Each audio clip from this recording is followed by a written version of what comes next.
On the last episode, we removed the engine and removed the heater core out of the car, but we're having issues finding a replacement. I've got the heater core and the evaporator core with me. I'm going to take it over to a specialty shop nearby and see if they can test the evaporator, make sure all of that is sealed up, fix the heater core, and get us back on the road. Watch with me.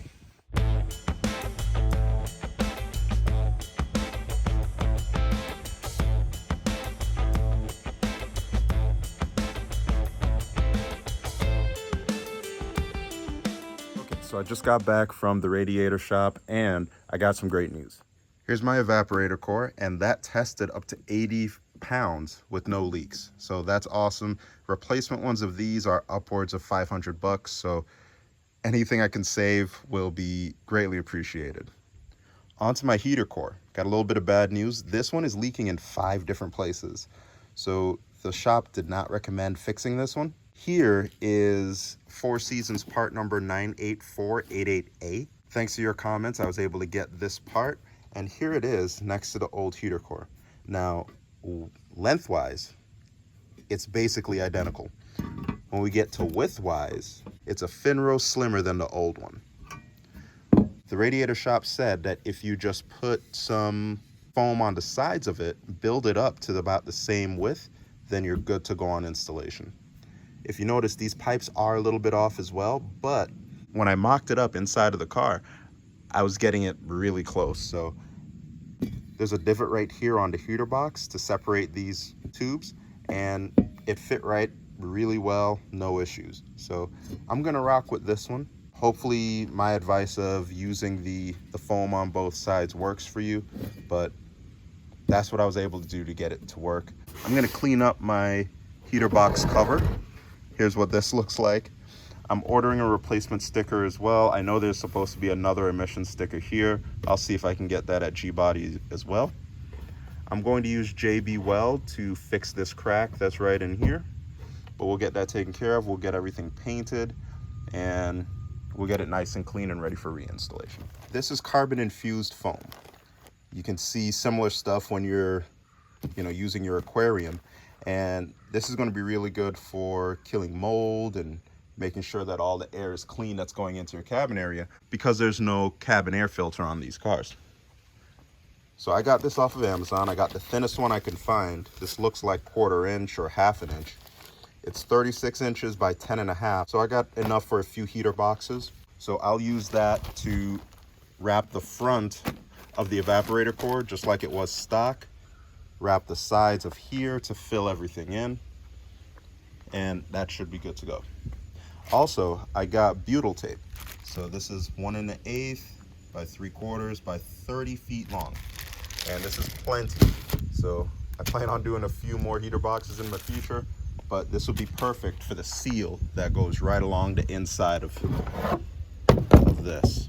So everywhere that you see that bolts line up, you can lay it down on the face of that heater box, and it'll just line up here and you'll be good to go. Wow, you're gonna need a really good vacuum cleaner. Look down in there, and if you look real close, a lot of those are spiky. So if you reach down there in your hands, it reminds me of the elephant graveyard in The Lion King. All right, let's get all of this cleaned up. We'll be breathing fresh air when we're done. One other thing I want to remove on this is this partition. Now this opens the door for heating and cooling, and I want to clean out in there. I want to see what the condition is. So I'm going to take my 1/4 inch and remove this bolt here, and then a second one right here.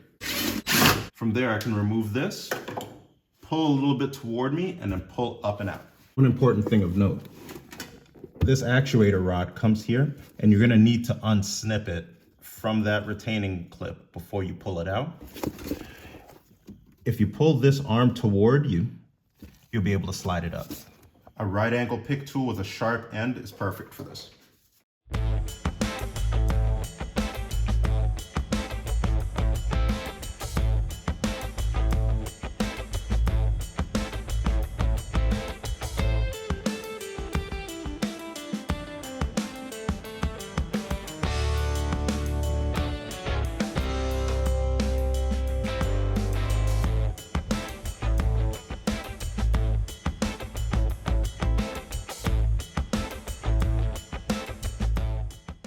All right, turning our attention to reassembly, make sure you have these foam strips, not only on the top of the blend door, but also on the side. It'll keep unmetered air from exiting the system. You want to line up that groove with the groove that's in your heater box.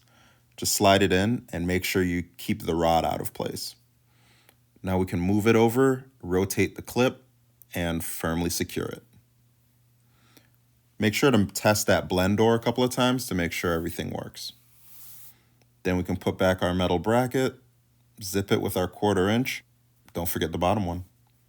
I've cut out 2 foam strips so we can pad the sides of our heater core, just like that. Now make sure you fold the bottom pieces down and then guide it in as you slip it through.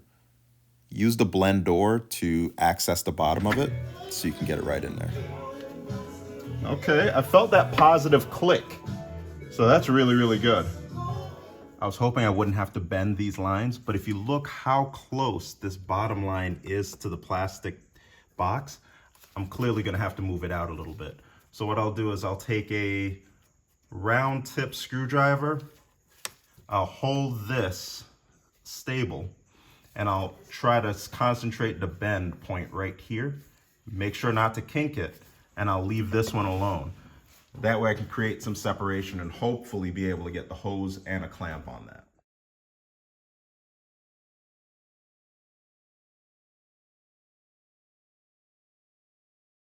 All right, so I got a little bit of a bend. I got my separation here that I wanted. Unfortunately, it came at the expense of right here. It's not restricted or anything like that, but the bend was made here instead of at that point that I wanted. No worries though, we'll continue on with reinstallation. I want to show you all something about this retention clip here. So this is a retention clip that clamps onto the heater core and then screws into this area right here. On the 1984 stock model, it's really firmly planted here, and then once you screw it in, it's not going to move.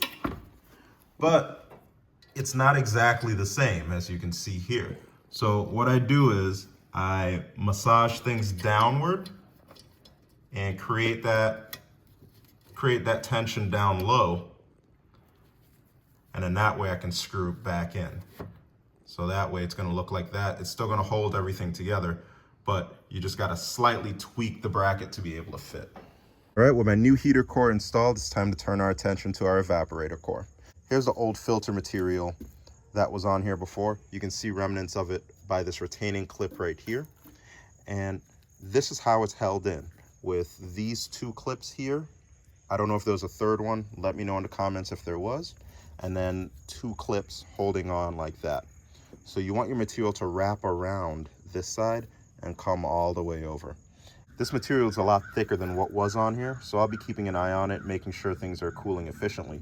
If you can find something that rivals this thickness, drop a link so I'll know, and maybe I can look at replacing mine if an issue persists. But we'll just go ahead and wrap this up neatly, pull straight out on this so you don't damage the fins, just like so, and then we'll get our new material on.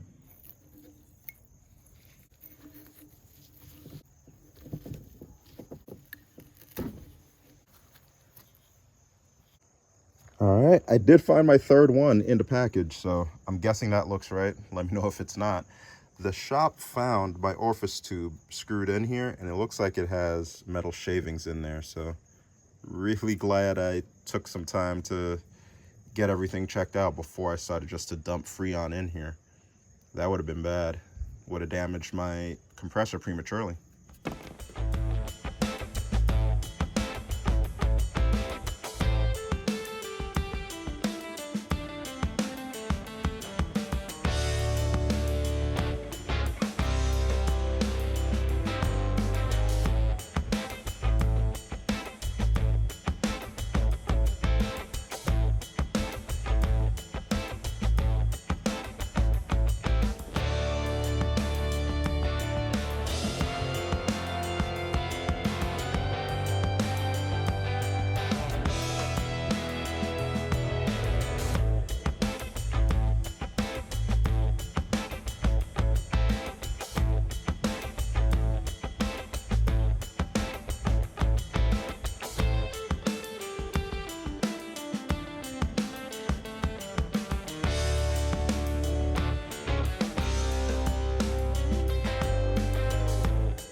All right, so all of this is looking good. I put a clamp on it. We'll let it sit up overnight, and hopefully in the morning it'll be firm enough. We can scuff and paint the rest of this and get it back assembled. All right, next day, all set. Yeah, that looks great. Front side and back side are all secure. Let's get this looking good. All right, that looks a lot better. I've gotten everything coated in satin black, and now we're ready to reassemble. There's a couple of methods to resealing the top lid onto the box. Some go with caulk, and that's perfectly fine. It works. Adhesive will work on this, no problem. I'm using butyl because I feel like this is less messy and, you know, less chance of getting adhesive everywhere. And this is really thick, well, really wide, I would say. So what you can do is you can cut it in half like I did here and just lay it in the grooves of the box. You got to make sure you get all of the old stuff out of the box. No matter which method you choose, you always want to go around the entire circumference of the box and clean it with either glass cleaner or alcohol. Nothing sticks well to dirt. And of course, this is after you go inside the crevices and get rid of all of the old adhesive. You want to get it stuck down really well and make sure it's sticking to the plastic more so than your hand. Once you have that sealant or butyl tape across the entire box, then you can put the lid on, zip up those 4 10mm across the back, and then the 11 bolts around the perimeter. After that, we can turn our attention to our blower motor. Make sure you clock it in the right direction. The positive lead and the air intake that's coming off of the box cover should line up. There are 2 brackets that we need to reinstall for our cowl. Those take 11mm. Just go ahead and zip those on.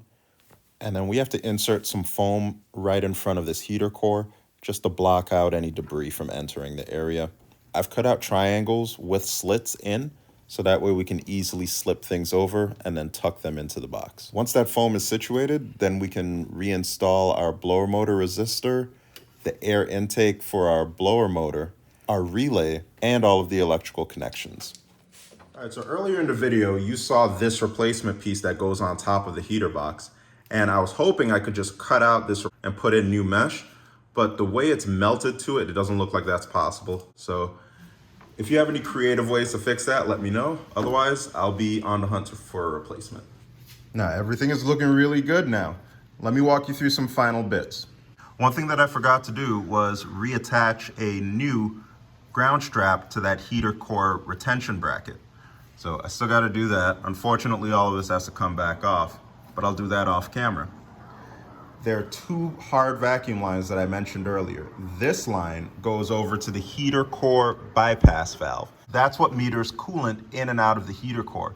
And this goes to a vacuum storage tank that sits here and then ties into engine vacuum near the distribution block of the engine right over here. Because I don't have an engine in, I can't show you guys all the remaining steps, but I'll put back up on the screen the diagram and the heater core valve. Now I have to spruce up here, so I took off my wipers there. Let me show you quickly how you got to remove those. So if you look right here, it's usually in like this, and you have to pry this piece loose or up, and then that way you can pop the wiper arm off. And it works the same way on the other one. Now, if you did your evaporator core at the same time, this is a really good point where you can put back in your orifice tube.